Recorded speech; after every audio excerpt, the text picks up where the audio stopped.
Alex Moazed, and welcome to Winner Take All. Really pleased to have Jacob Helberg here with us today. Jacob just published this book, Wires of War, from Simon & Schuster as the publisher. Also, things to know about Jacob. Jacob is the senior advisor at the Stanford University Center on Geopolitics and Technology. He's co-chair at the Brookings Institute China Strategy Working Group.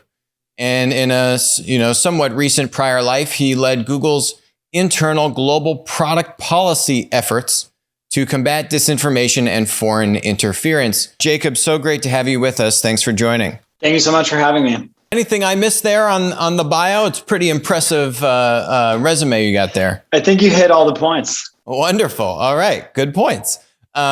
So love the book, love the cover. If you can see this cover is fantastic. You can't see the texture on the video probably, but it's a beautiful cover.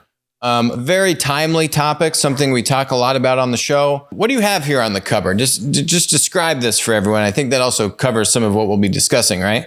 It's an eagle and a dragon that are tearing apart an electric wire. It's meant to represent, the book, and I've written in a foreign policy article, the irreconcilable differences between the Chinese system and the American system, and how that translates to global governance in cyberspace.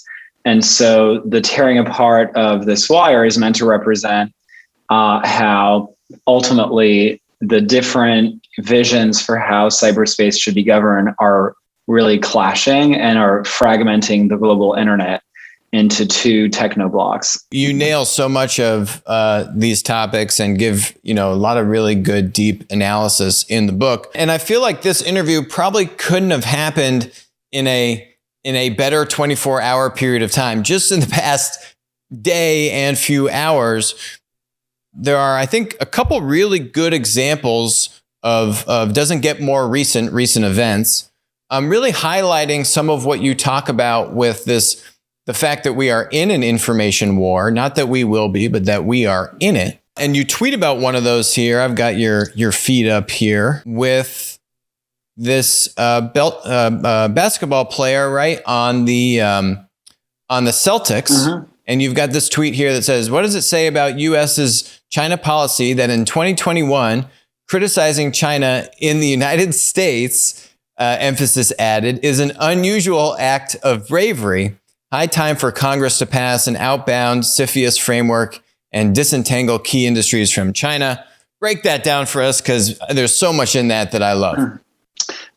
So first of all, it was an act of bravery to, speak out for in solidarity of people that are being oppressed by China, and namely people in Xinjiang, and Enes Kanter should be applauded for that. But the point that I was making in the tweet is that we live in the United States, we don't live in China. And it shouldn't be that extraordinary we criticize our government all the time. It shouldn't be that extraordinary for our celebrities to be able to freely express themselves and speak simple truths by simply saying that what the Chinese government is doing with respect to human rights atrocities in Xinjiang, which do qualify as crimes against humanity, which have been recognized as acts of genocide by the US government, as well as by a number of foreign governments, that is reprehensible, that is awful, and it shouldn't be that unusual for us to be able to see these things online. But unfortunately, as we've seen with past events with the NBA, as well as with patterns of script writing and content being pushed by Hollywood, that's becoming rarer and rarer. And the reason is that the seduction of and the appeal of doing business in the Chinese market has made it, has created a lot of headwinds for a lot of companies to do things that infringe on China's domestic censorship laws. And so in effect, you have a situation where China is exporting its domestic censorship laws abroad, including here to the United States. And if we had an outbound CFIUS framework, this wouldn't be happening. And so I'm very much in favor of Congress ratifying an outbound CFIUS framework. And I'm happy, if you find it useful, to expand a little bit more on what CFIUS is and what an outbound CFIUS framework would look like. Yeah, and absolutely. I think one of the great examples that we've seen CFIUS act, and you talk about it in the book, is what happened with Grindr and how CFIUS then helped to break up Grindr's acquisition, which had actually already occurred. But you also bring up some really interesting points about even though the breakup occurred and Grindr is now technically owned by a U.S. entity, it actually isn't as rosy. Would love to kind of maybe have you talk about CFIUS and what you're talking about with the outbound framework, and the Grindr example is just so good. So CFIUS is a law and an intragovernmental framework that basically consists in providing the U.S. government with the ability to review on grounds of national security foreign investments into the United States. And the U.S. government has the authority for national security purposes to block those investments when those investments are deemed to be in areas that are too sensitive for national security reasons. So, for example, examples of past investments that have been blocked include investments originating from the Persian Gulf into American ports. As you point out, an example that I give in the book are Chinese investments into applications that deal in sensitive user data like Grindr. They've included investments into certain facial recognition and AI systems.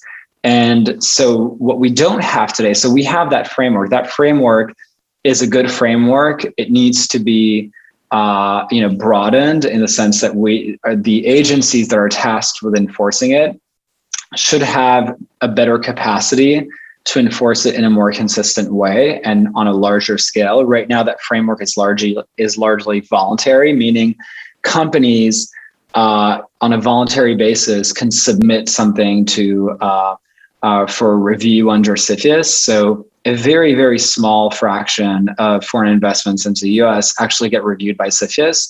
And we could imagine a scenario where American companies investing American dollars overseas, i.e. in China, are also subject to similar types of reviews on grounds of national security. Right, because it goes both ways.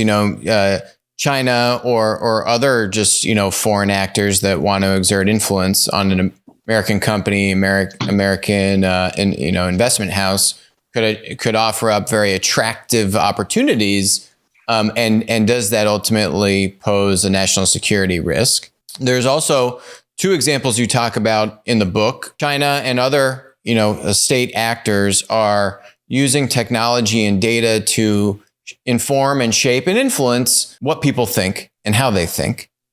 And two of those companies that you talk about in particular that might apply to this CFIUS expansion would be TikTok and Zoom. How would you see the what you're talking about with this expansion of CFIUS capability or oversight framework? Would that play into how we would view a TikTok and a Zoom and their operations in the US? Yeah, absolutely. So interestingly, TikTok's head of public policy was just on Capitol Hill testifying.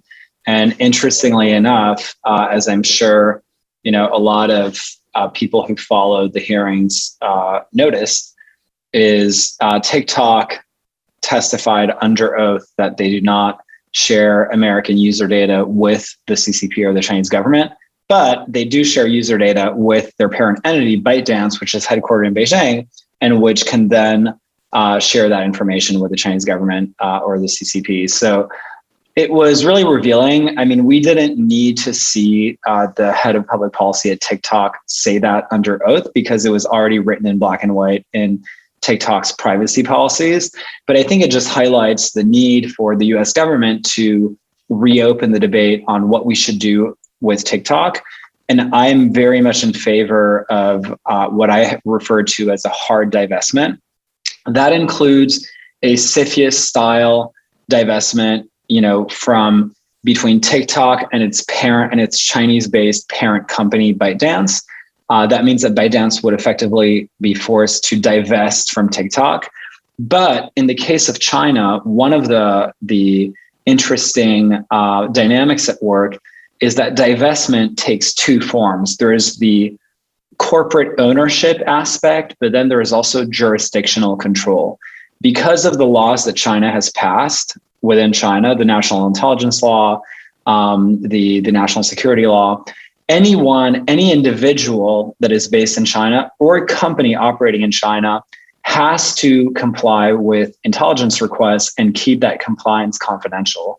That means that even if TikTok is no longer owned by ByteDance, so long as they have a lot of their engineers that are based in China, those engineers are personally responsible to comply under Chinese law with intelligence requests.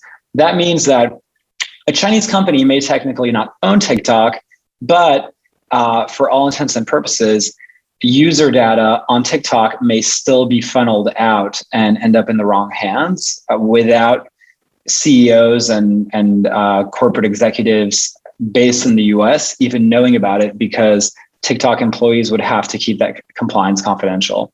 That's why when we talk about divestment, in the case of China, it has to be a divestment of the parent corporate divestment in terms of corporate ownership, but there also has to be a divestment in terms of jurisdictional control. And those two pieces are very important, because without both of them, you don't have a true divestment. Nailed it. And now bring it to Zoom. Let's close it out. And how does that then, go with the Zoom? So Zoom is an American company that's based in the US, but Zoom is, unlike TikTok that's owned by ByteDance, that's based in China. Zoom is an American company, but the problem is that they have, over 700 of their engineers that are based in China. And so that is actually a classic example of, there is no divestment. There is no corporate divestment that would apply with Zoom. But with Zoom, what we're talking about is really a divestment from China's political influence and control over Zoom's operations. And that is the kind of divestment that we're talking about. That's why when we talk about divestment, in the case of China, because of the unique nature of Chinese laws, it's really, divestment takes two forms. There's corporate ownership and jurisdictional control. Zoom is already an American company, so that's not an issue. The issue is jurisdictional control over the 700 engineers that are based in China and that have an obligation to comply with Chinese laws. And obviously, Zoom being a platform that has become a platform of first resort for a lot of sensitive conversations, company conversations that deal in sensitive IP, conversations with, in the early days of the pandemic, there were cabinet meetings of heads of state being held on Zoom. That data is really sensitive data, and you want to make sure that the platform you're using for these types of conversations is actually safe and secure.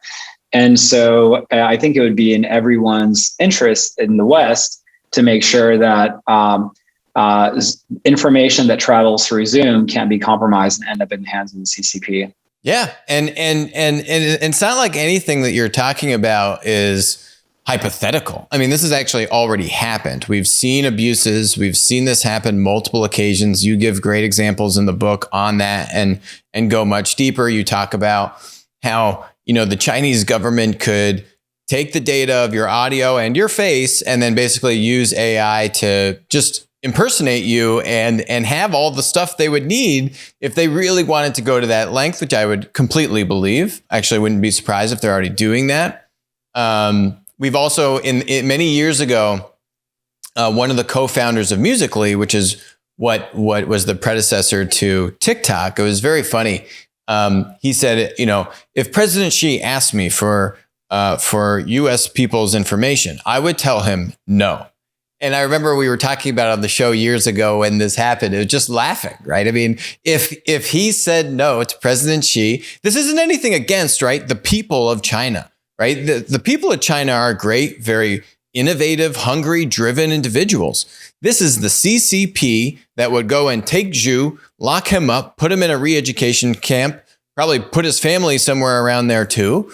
Doesn't matter if he's a billionaire or what. This has nothing to do with the people. This is just saying the people are basically a prisoner. They have no option but to comply or else. And that poses a real security threat.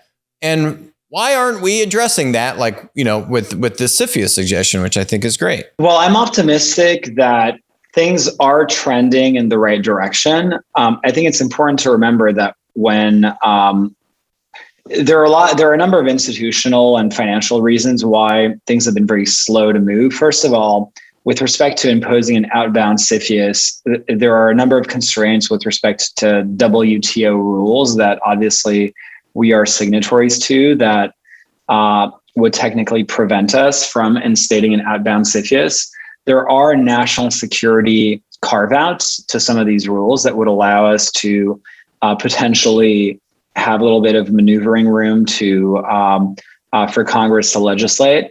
But there's also a lot of money at stake. I mean, if the US government starts telling companies that all of a sudden, if they want to invest billions of dollars in a market that was seen for many, many years as an El Dorado, that is something that is going to be under a lot of corporate and journalistic scrutiny, which it should. But as I make the case in the book, I think that ultimately it's the right thing to do. And for example, BlackRock recently announced a massive fund that they've just opened and are now dedicating $100 billion into China. I think that's a mistake. This isn't a threat that's coming. This is a threat that's here. China is way out ahead of us in so many areas. You talk about the front end and the back end of this. We haven't even talked about the Huawei, the tech, the physical tech infrastructure, and all the stuff that China is doing, and others, China, Russia, others, right? But that are doing to exert their influence over certainly their own citizens, but then more broadly around the globe. But the money thing you bring up, I think, that's really hitting it on the head, which is to say, a lot of this stuff kind of seems obvious, right? I mean, it's 2021. How many examples do we need to see to recognize that this is clear and present danger? And we got to do something about this. And it just seems like there are so many existing interests, whether on the business side, as you're talking about, on the political side, right? There's a lot of money at work here. Do you think that's the thing that's gumming it up, right? Like if that wasn't as much of a factor, because people have embedded interests. Yeah, we've been freely investing and doing deals with China for decades. And now we're saying, whoa, we got to decouple. Right? Now, I agree with you, but it seems like that's kind of why this is moving more slowly than, let's say, you and I would like it. Is that kind of what you think is gumming this up a little bit? Yeah. And I mean, I think it's important. So there's vested interest. It's going to take time for companies to figure out how to shift their reliance on China, whether it's their reliance on the demand side of the market for market revenue, or on the supply side of the market for supply chains, how they're going to shift that reliance and diversify it across other markets. Obviously, supply chains are brick and mortar. It's hard to overnight move supply chains elsewhere. It involves finding a lot of very technical human expertise in electrical engineering and all kinds of fields that are highly specialized. And it's hard to find that human talent in certain markets. So there are some real tactical, logistical difficulties to do this. There's no question, nobody's saying that this is easy. There's no question that it's hard. The question is it worth putting in the effort to actually get it done? And is it important enough to prioritize it? And I think that one of the things that has really been lacking in our public policy discourse, and which explains why it's been so slow, is because people still refer to the US-China contest as a competition. And fundamentally, I think that's a mistake, because competitions, referring to it as a competition, doesn't really highlight the fact that at the end of the day, what we're talking about and what's at stake is the survival of our political system around the world, the democratic political system around the world. China isn't interested in peaceful coexistence. They're interested in dominating. I think she has made that very, very clear. And, as Maya Angelou said, when someone tells you who they are, believe them. I think here we should start taking Xi at his word, where he wants to reunify China with Taiwan. He wants to do it. He's irrevocably committed himself to doing it publicly. And they're very serious about wanting to dominate every meaningful aspect of the tech sector that are promising areas for growth, whether it's cutting edge areas of quantum computing, AI, low orbit satellites, every area of tech that has any meaningful value for the future. They have poured billions of dollars into trying to basically position China to be the number one player in that space. So the question is, and nobody should blame them for wanting to compete, but where blame does lie is on the fact that they're not competing fairly. This isn't a competition. It is what I call a war, because we're not operating on rules that are mutually agreed upon and respected.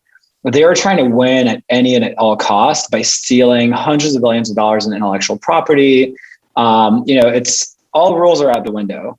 And so for us, we share some of the blame for being too slow to respond, not, seeing the situation for what it is, and not prioritizing it with the sense of urgency that it needs in order to deliver a successful outcome.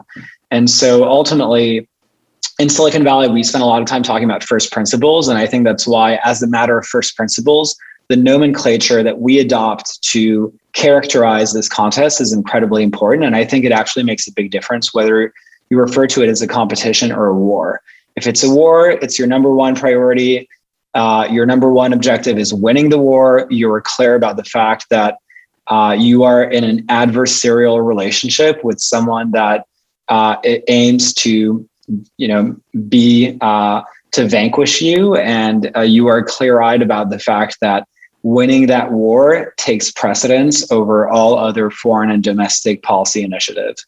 And so I think that's the kind of strategic clarity that we really need in order to get to a successful place. And you give a number of recommendations in the book about how to win that war. I'm not gonna give away them all. You got to get the book to dig into them, but like what you were saying there about how people kind of view this as, oh, it's competition, it's, capitalism, right? Like we can compete. No, that's not actually what's going on. And to me, maybe I'm a little bit more jaded and you're more optimistic than I am, but I feel like the people that take that stance, they know it's a war, but they have vested interests in it not being considered a war and it being just, competition, right? Like, how do we change that culture, right, in America, where if you are an American company or an American investment firm, you mentioned Blackstone, or this this video from today with the Celtics player calling out Nike, right? Or if you are an American tech company, which is still trying to play nice by China. Or if you're a politician, right, that is not holding them, responsible and really pushing to keep America's long-term best interests at heart, right? Like the culture starts to call you out and say, no, that's actually not okay. Is that what it takes to kind of have this broader cultural movement, which is building? I think it is building actually amongst, more of maybe like the average American, but it seems like average Americans might actually be kind of farther on we're in a war with China, as opposed to seemingly what you see out of big tech, big business, big government, or not. I don't know. Is that how you're seeing it? That's kind of the feeling I'm getting. I mean, according to Pew Research, over 81% of the American public on a bipartisan basis now supports a much stronger principled stance on China. So we haven't seen this kind of broad-based consensus on anything in the US in a very long time. So I think you're right that the public is actually ahead of the curve, farther ahead than some of our corporate elites have been. I do think that they're catching on. There is a slow awakening taking place in the tech industry, but the challenge is that for many years, it was seen as totally okay to do business in China And it is going to take time and a lot of effort to unwind the, coupling and intertwinement that we've built over those years. At the end of the day, one of the reasons for which I ferociously made the case for an outbound CFIUS framework is we cannot, as a country, expect companies whose primary mandate it is to build products people love and deliver value for shareholders. Their job is not to be a national security professional. It is spelled out in the preamble of our Constitution that a fundamental purpose of the US government is to provide for the common defense. And therefore, it is uniquely the job of the government to lay out the ground rules that frame the parameters within which it's okay for companies to do and not do business. And so I think it is the government's job to shape the culture that you were referring to basically say, we are in an existential struggle with China that we have not been in ever since the founding of this country, because China is a much more formidable adversary than the Soviet Union ever was. And I think the launch of the hypersonic missile, just a few weeks ago, is a tribute to how formidable of an adversary they are. And we are going to put in restrictions on whether and how American companies are allowed to do business there, because we need to be serious about taking on this challenge. We can win it. We shouldn't be pessimistic or fatalistic about it, but we're going to have to be really serious about how we approach it. And so I think the government needs to be much clearer and not constantly vacillate in indecision and ambiguity. Yeah, and I feel like, that's a lot of the stuff you're working on, right, with Brookings and in writing the book and really kind of putting a stake in the ground on a number of policy-oriented things that you put in the book about what can and should be done. Are there blockers that you see or real hard dependencies as you look at that journey politically, right? If we're saying government needs to lead the charge here, they need to set the tone. I don't know about you, but that gives me some heartburn, kind of saying, okay, government, it's time to lead the charge on, really taking China to task. That kind of bucks the past, multiple decades. It's bipartisan, right? This isn't a partisan thing. We've had multiple presidents, multiple parties, multiple decades of as kind of government policy supporting China coming onto the world stage and helping China is a good thing, right? Globalism, all these things, right? Yeah. And now we're saying, yeah, we got to put the brakes on that big time and decouple. I feel like it's very easy for government to then say, well, let's take the watered down approach of what Jacob is talking about, right? Like, let's do some of that, but, let's not do all of that, right? How do we get the full, the full dosage as opposed to the watered down version, which is, I feel like just kind of, right? That's like just the process, the dual party process. It's all just compromise, right? But this is one of those things where what you're saying is, can't have the compromise, right? It's got to be wholesale. You can't be half pregnant. You can't be half at war. Our policy necessarily needs to be based on China's policy, and this is one of the points that I make in the book. Is China started this gray war against the U.S. They started an intentional, concerted effort to become the world's factory floor, deindustrialize, Western markets, cultivate dependency relationships between China and its trading partners, tacitly allowing the fabrication and export of illicit flows of fentanyl, intellectual property, that has been referred to by the head of Cybercom as the greatest transfer of wealth in human history. That's estimated at over $300 billion. They started all these things when we were giving them most favored nation status under under American law, when we were extending an olive branch, and George Bush, famously gave a speech in the Rose Garden saying, China's our friend.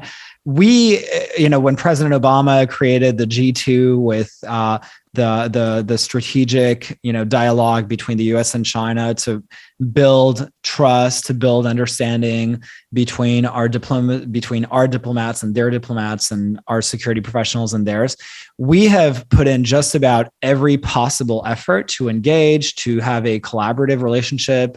It has been a policy of the United States to encourage and welcome a peaceful rise. And fundamentally, I don't think there would be any appetite or interest in the United States to stop China, to contain China. If, I think everyone would get behind a peaceful rise if China weren't so authoritarian, oppressive, and autocratic. I think fundamentally what's making everyone feel very uncomfortable at this point is the fact that China is authoritarian, repressive, and autocratic. It's a country that harbors concentration camps. It's a country that, at the flip of a hat, cracked down on its entire tech industry and basically is sending its billionaires into undisclosed locations where they go missing. And I think to a lot of people that doesn't really bode. A lot of people look at that and they think, gee, I don't really want that. I don't want the future of the world to look more like that. A world where China writes the rules is not a world where American companies are going to compete on a level playing field. It's not a world where the American worker is going to have a livelihood, where they're going to be able to find a job if American companies can't thrive and be successful on a global marketplace. And so I think, when we think about the question, is there a middle of the road approach? Is there a watered down version? They're at war with us. And I think, we can choose to have a watered down version, but that just means that we're going to lose. And so when we think about past chapters in history, when we have faced aggressive revisionist autocratic powers, you kind of have to be fairly decisive in how you respond, because otherwise your response is going to be wholly ineffective altogether. And the last point that I would make is in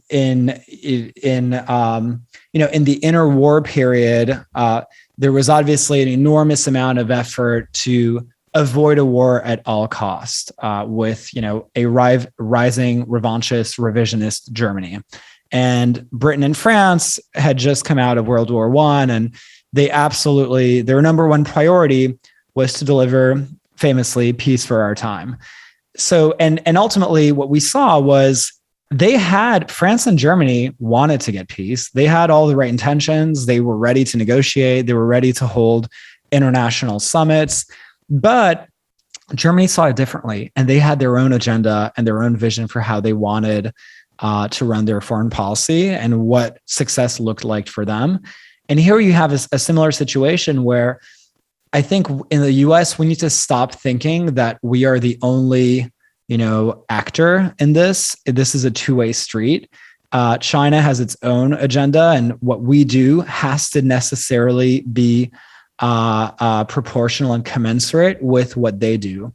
If they are doing things that are highly aggressive towards us, we need to take that and respond to it accordingly, and not create policies that operate in a land of theory and in a vacuum, as ignoring all of the various activities that the Chinese government is undertaking. Yeah, I love that. There's a couple things in there I want to unpack. So I think you nailed it, where we've seen their true colors, right? Not once, but multiple times over many years. COVID, if there's ever any doubt about China's true colors, just look at the past, series of events since COVID hit, and there it is on plain sight for the whole world to see. But that, the hope, I feel like, with China, if you rewind the clock 20 plus years ago, right, was that if we bring capitalism and kind of American ways of doing business, we could change China, right? We could move them out of their bad communist ways and help them see the light. And, while a very nice and valiant vision to try and accomplish with China, it's very clear That has not happened. It's not going to happen. And that vision is very much so very out the window. So now what? And I think you've nailed it on the head in terms of the current state of affairs and what we need to do. The one area I want to touch on more in the little bit of time that we have left is I remember when my book came out a few years ago, we won this bilingual award in China. And I went to China. Last time I was there, probably last time I will be there for a very long time. I just get scared. I was there. It was 400 of the top economic, government, academic officials. Everyone speaking Chinese. They had 2 interpreters basically going back to back for me all day long session. And it was so clear. The whole room was entirely aligned, right? And they spoke about the 3 prongs for them to basically overcome and dominate the world, i.e. the United States. And the 3 prongs were the military, the economy, and technology. And they were so nuanced with that third bucket, how they spoke about using technology. And that's what I love about your book, really kind of unraveling how much nuance there is when you think about how to use technology in this war, which hopefully stays an information war and nothing kinetic. But they are so sophisticated with all of these things, 3 things being aligned, all towards that same vision, as you pointed out. They've announced what they're doing, and they're doing it quite successfully, unfortunately. When you look at technology coming from Google and, understanding that world so well, saying, hey, it's up to the US government to really lead the charge. You talk about the big tech companies kind of like acting as sovereign states, right? I think you said like Denmark actually has an ambassador to Silicon Valley or something like that. Which at the time was seen as novel. I mean, at the time people applauded it and was like, wow, what a cool idea. More countries should do the same thing. Right. Yeah. At the time it's like, whoa, great. But how do we get big tech to say, you know what? I have pride of being an American company and kind of wear that with a badge of honor, as opposed to kind of, being more of its own nation state that's saying, hey, we are a citizen of the world kind of mantra. How do you change that? Is it up to government, or are there other things in there? I genuinely think that 90% of that truly does boil down to culture. And I think the way to shift that is, I was a little, as someone who lived in DC for 5 years and was fully immersed in the Washington, zeitgeist, and then from there moved to California on the West Coast, I was always a little bit struck by how a lot of the culture in Silicon Valley, for the better and for the worse, this has amazing side effects, but is very, very idealistic. And so sometimes people don't totally connect the dots on and fully understand how their ability to build products that are instantly global, their ability to create marketplaces that operate in every corner of the world on an open and free internet is not something that is a coincidence or, emerged by happenstance. It is the result of a deliberate foreign policy effort of the US to push for and promote an open and free internet around the world for many, many years, and dating back to the Clinton White House. And so I think that people sometimes in the tech industry don't totally understand how American foreign policy is actually vital for the business that they're trying to build. And I think sometimes, they only view the American national security apparatus as this giant war machine that feels, a little bit icky and politically controversial. And, it's safer to stay away from it. And so I think fundamentally what's needed is for tech CEOs as well as policymakers to be much, much better at communicating and helping people understand on both sides in Washington and in Silicon Valley, why, it's actually why at the end of the day, we're all in this together. American tech companies are not going to do well long term if America as a whole doesn't do well, globally around the world. If American influence goes down, American tech companies are going to have a much harder playing field, operating in several markets, dealing with governments, and that's just the reality. And so I think for their part, understanding that the rest of the world views them fundamentally as American companies, and they're never going to get away from that, I think is critical. Understanding the fact that these are companies that are made up of employees that come from every corner of the world, which is something that should be celebrated, but which is also something that is the direct result and reflection of the American system, which is a country of immigrants that basically is based on the idea that people come from every part of the world to come here to fulfill their dreams and build incredible things. These are all American attributes. And so I think understanding that is really important. And conversely, I think it's incredibly important for the policymaking community to have a better understanding of Silicon Valley and the tech industry, because frankly, I think a lot of people in Silicon Valley feel easily alienated by Washington because there is a significant cultural difference between Washington and Silicon Valley. Washington is very risk averse. Silicon Valley takes risks. The average age of an employee at Google or Apple is 31 and 32. The average age in the Senate is 63. These are people that have that came of age through fundamentally different life experiences and see things very differently. And so, Washington culture does skew more, slightly more ageist than in Silicon Valley. And so I think better understanding the value that tech companies can bring to bear to help the country solve a lot of its geopolitical challenges is kind of key for DC.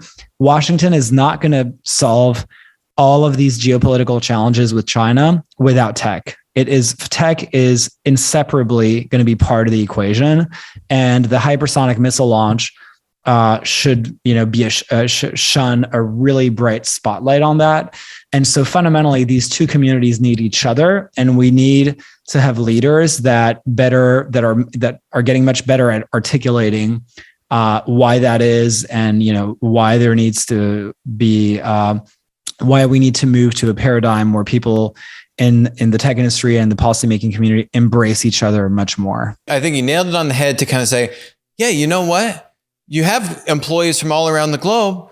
And here is why we should all be proud that we're an American company, right? And really start to embrace that and communicate that, right? And I'm sure all the employees not from the United States, right, are hopefully pretty, excited about what this country stands for and how these companies, surprise, surprise, the 5 largest companies in the world are these American tech companies, right? It's kind of a pretty cool thing, right? And it was funny when you talked about it in the book where, of course, it's the 2 tech companies when asked in that congressional hearing, it's the 2 tech companies, Apple and Google, that have, although Apple way more than Google, have some kind of monetary business dependency on China when they said, hey, so has China committed any, IP theft? And Sundar and Satya say, oh, well, I don't know, nothing I know, right? Playing dumb. I mean, come on, guys, like, really? And then Zuckerberg, who has no dependencies, as you call out in the book, says, yeah, they steal stuff all the time. What are you guys talking about? And then they backtrack. I think Sundar and Satya say, oh, yeah, you're right. I think I remember something now. I mean, I think that's exactly what you're getting at, which is you can't even answer the most basic question that, yeah, China steals stuff all the time. Like, what? And by the way, I think we should be, and this actually, this is a great, way to circle back to the point where this conversation initially started, which is that in the US, we should be able to openly criticize the Chinese government. I mean, this shouldn't be something that is that crazy or unusual. Or you don't have to take designed by Apple in California, made in China. It's gone. I couldn't believe it. I looked at the phone. It's gone. I mean, it's just, these things which seem small, but these are very big deals. And it starts at the top. And then just like you're saying, DC needs to set the example. The tech leaders need to set the example. What are we doing? Let's get moving. Like they're all way smarter than us, right? They can see this. I love that you've put this out there, that you've drawn a line in the sand, that you're calling attention to it. What makes you happy and optimistic when you go to sleep at night, given all the seemingly bad and not so good things we've been talking about on today's show? What makes me optimistic are two things. The first is I'm always encouraged and inspired by the incredible ingenuity and creativity that a lot of technology founders are proving every day, solving a lot of really hard engineering problems. Back in the early to mid 2010s, I think in the tech industry, there was a lot of talk about how some of the tech's best talent was focused on solving problems that were fundamentally somewhat trivial for society. It was, as Peter Thiel used to often comment, it was about throwing angry birds at pigs. And it was about building apps that weren't really that valuable for our country. Today, what we're seeing is that there are actually a lot of founders and there are billions of dollars in venture capital resources that are actually getting invested in companies solving really, really interesting engineering problems. Space is a booming industry. There are, everything in biomedical sciences, life extension, really interesting problems and gutsy challenges that are being undertaken by tech founders. So that's number one. Number two, what the other thing that makes me very optimistic for the country is that I think that fundamentally, unlike a lot of people that are fatalistic and pessimistic about America's prospects in winning the Gray War, I actually, I don't think that we should take anything for granted. But the reason that I think that we can win is because I think that this isn't a contest or a struggle between two countries, the US and China. At the end of the day, it's a struggle between ideas. And it's a struggle between democracy and autocracy. And so, I think the US, from an ideas standpoint, is much better positioned to win that battle than the Chinese government because the US has the better ideas. I think the idea of democracy is something that fundamentally has universal appeal. And that's not me saying that. You can see that by looking at a map and seeing that you have democracies in every corner of the globe, in Asia and parts of Africa and Latin America and Europe. And so it's an idea that appeals to basic human instincts. And fundamentally, you see the cracks in autocracy by the simple fact that Xi Jinping talks a tough game. And, he showcases himself in front of the world, surrounded by planes, missiles, masses of armed soldiers. But this is a guy that is afraid of a mouse of thought, a mouse of free thought and words. And he goes through extraordinary lengths to censor people's words and thoughts. And so I think that is something that we should, feel very optimistic about. Jacob, thank you so much for joining us. The book is Wires of War. Really pleasure talking to you today. Wish you the best. Wish the book the success, all the best. Everyone needs to go read this. Have a great day, Jacob. Thank you. Thank you so much for having me. Hi, I'm Alex. Thanks for watching the show. Make sure to hit that subscribe button, but even better, make sure to follow us on Odyssey, follow us on Rumble, and text us 203-646-5159. Text the word Monopoly. You'll be subscribed. You'll get updates about when we're going live, our latest videos, and we'll send you even a little goodie bag. And in the event that we all get banned from big tech, we'll still be connected.